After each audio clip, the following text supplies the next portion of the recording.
just my old favorite game from my childhood. For me, it's Western and our main character, Cooper, with his guns. It's just present.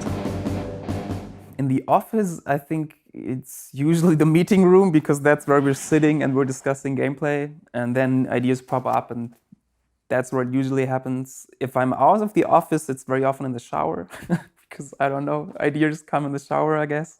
There is no specific rule or way to get like an inspiration. It's sometimes just happening. Oh yeah, there was a lot of research. Yeah, we did a lot of research, but it was a good experience, I think. Yeah. Yeah, it was fun to watch some Western movies.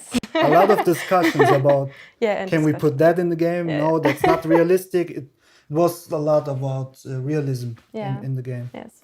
I think it was mostly in films, I would say, and the old Desperados titles, where we looked a lot at them and analyzed how the style works and what is the mood in the games. And yeah, that we really wanted to capture that. So the players just feel a little bit nostalgia and just feel like they are in a Desperados world. So that was a great inspiration. The old and games, films. yes, and films. Yeah. But for the settings, we had a lot of inspirations. I couldn't pin it down which one or which film was the one that inspired us the most. Every movie had something that we wanted to add to the game. Pick her clean, boys. Take everything that shines and anything what could drink a man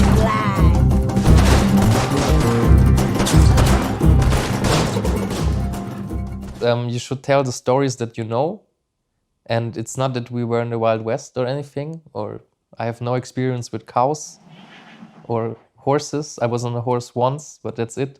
But it's about the dynamics between people. So what I always try to do is pull from people I know and stories I know and try to go to the deeper story and see like what is happening between two people, what's the dynamics. And this is everybody has experience in life with people. And one of the themes that like crept into this game was like the old and the new, and this is partly because this is the first time we have an existing franchise, and we have the responsibility to make the new version of that. I'm the design director at Mimimi, so I oversee work together with our creative director a lot on the game design of the game, and I oversee the level design, and I also do game design and level design.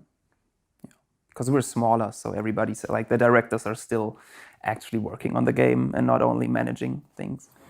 So the idea for a new character usually comes from the people in the game design department. So then usually what we do is Hambo and Dom come over to me and tell me the idea for the new character. And then we try to find a nice design for the character.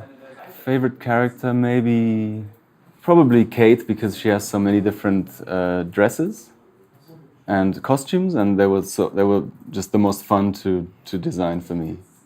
It was really cool.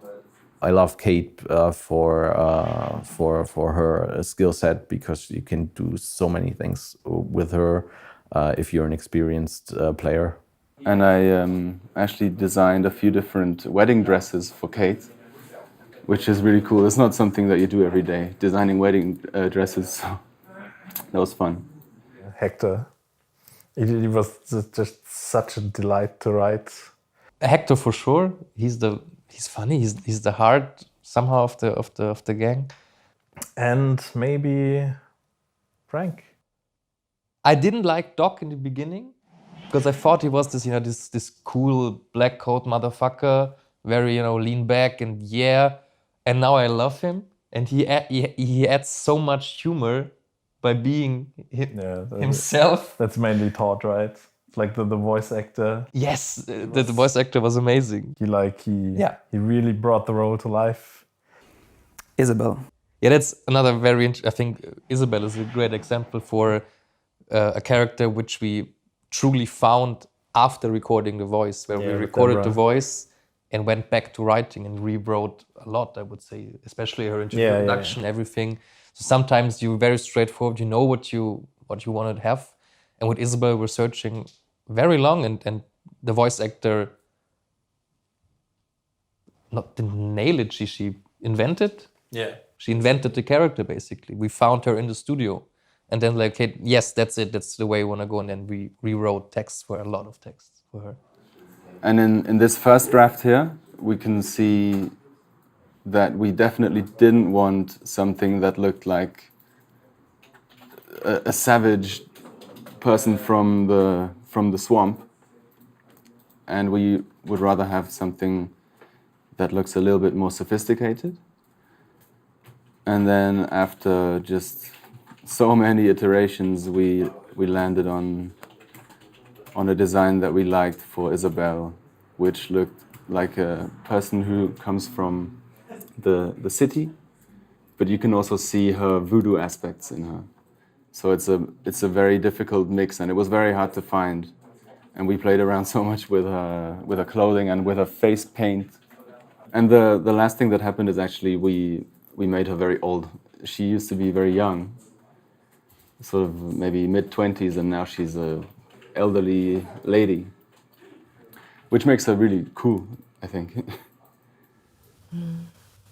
Well, I'm like one of those persons that actually starts to scribble down stuff on a piece of paper, and none of it makes any sense if you look at it, but it helps me think. And if that is too much, I just go into the kitchen and stare out of the window. Yeah, when I work on a hard problem, I usually put on my headphones and put on some Carpenter Brute or something like that, and then start working.